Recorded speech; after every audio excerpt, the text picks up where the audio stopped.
Good evening મિત્રો, જય માતાજી, જય શ્રી કૃષ્ણ, જય દ્વારકાધીશ. મિત્રો આપણે ઘણો બધી ટાઈમ થઈ ગયો, 3 મહિના પછી ને આ બ્લોગિંગ કરવાનું ચાલુ કર્યું. પણ વિપુલભાઈ કે આપણે ઘણા સમયથી બ્લોગ નથી બનાવ્યો. આજ મને કેમેરો આપ્યો એટલે બ્લોગ શરૂ કરી દઈએ.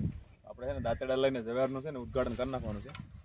ઘણા બધો સારો એકદમ મસ્ત ગ્રીનરી વરસાદ પછીનો થઈ ગયો. બાકી તો લીલું ડૂબી ગયું પણ હવે ચકાચક થઈ ગયું. હજી તો અમને 15 દી રહે ને એટલે એકદમ મસ્ત. મારા કરતાં હાઈટ ઊંચી વજ્યા તમને દેખાડે આગળ બ્લોગમાં બના રહેજો. સબસ્ક્રાઈબ કરી રાખજો એટલે તમને નવો મળી જાય.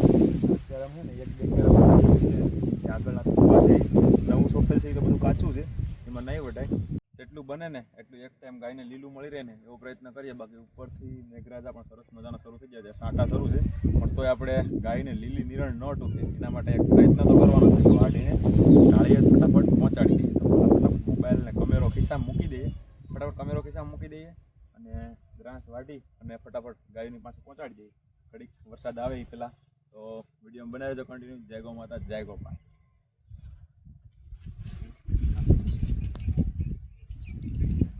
છે ને અમુક ક્યારામાં લગભગ 30% થળિયા છે ને એ પોરના છે, તો એમાં છે ને ઘાસ સારું મળે એમ છે.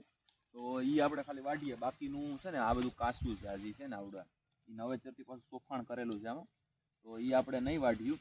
અને અત્યારે ખાલી આ કાચું રહેવા દેવું અને આ થળિયા જૂના છે ને એ વાઢીને ખાલી ગાયને લીલી નિરણ પૂરી કરીશું. એટલે આપણે ગાયોને લીલું ન ખૂટે.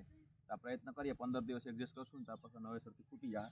તો વિડીયોમાં કન્ટિન્યુ રહેજો મિત્રો. પહેલાં ફટાફટ કાપી લઈએ. બંધ કરી દે ભાઈ. વાટીને નાખી દીધો ઢાળિયામાં. વરસાદ તો સાંટા શરૂ થઈ ગયા અને સારો વયો પણ ગયો. હવે પાછું વાટ જોઈશ દૂધ પીવાની. ફટાફટ ગાય ધોઈ લઈએ. તો ટાઈમ થઈ ગયો ગાય ધોવાનો. મમ્મીને આવીને બધું ક્લીન કરી નાખ્યું. કે અમારા હજી પાકા તળિયા નથી, કાચા તળિયા છે, તો માટીને નાખવી પડે. ખાડા પડી ગયા એમાં તો નાખીએ તો સરસ મજાનું ક્લીન કરી નાખ્યું. બાકીની બહાર તો તમે જોઈ શકો છો હાવ કિચડ થઈ ગયું. કે આ વર્ષે છે ને આવું જ રહેવાનું. કદાચ નેક્સ્ટ સાલ ચોમાસામાં આવું નહીં હોય. હાવ રેડી થઈ ગયું. જ્યાં ગાયો બંધાય છે ત્યાં લીલું રહેવા દેતા નથી, એકદમ ક્લિયર રાખીએ. એટલે શું કહેવાય કે આપણે ગાયોને હેરાન ન થાય. બાકી તો બધું સરસ મજાનું છે, વાંધો નથી. આમાં ખાલી થોડોક અમથો ગારો જ દેખાય, બાકી અંદર કંઈ કિચડ નથી. કેમ કે અમે માટી એવી નાખેલ છે કડક કે અંદર બેસે નહીં, કે કાંકરાવાળી માટી છે. બાકી નેક્સ્ટ વર્ષ કાંઈ કરશું. ચોમાસું આવ્યા તો લગભગ કમ્પ્લીટ કરી નાખ્યું પાકા તળિયાવાળું લાગે. પણ આ વર્ષે ઓળનું વર્ષ ચલાવવું પડશે. આ ઓળનો વરસાદમાં બહુ ઓછો છે. લગભગ વાવેતર પછીના 2 મહિના પછી અમારે આવો વરસાદ થયો છે. ટીયા કિચડ થાય ને ભલે કિચડ થાય વરસાદ આવવો જોઈએ.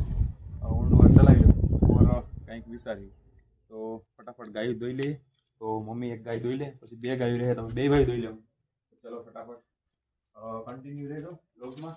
ફટાફટ ગાયનું દૂધ નીકાળી લઈએ. જય ગો માતા. ઓલરેડી એક ગાયને ધોઈ લીધી, એકને ધોઈ લીધી, આ બીજીને ધોઈ લીધી. અને હવે વિપુલભાઈ ત્રીજી ગાયને છોડેશ. આવે જ ભાઈ ઉડફાટ હો. મારા ગાય છોડે એટલે સીધી રડાટી છોડતી. ફટાફટ બાંધી દઈએ ને પછી મિક્સિંગ કરી લઈએ.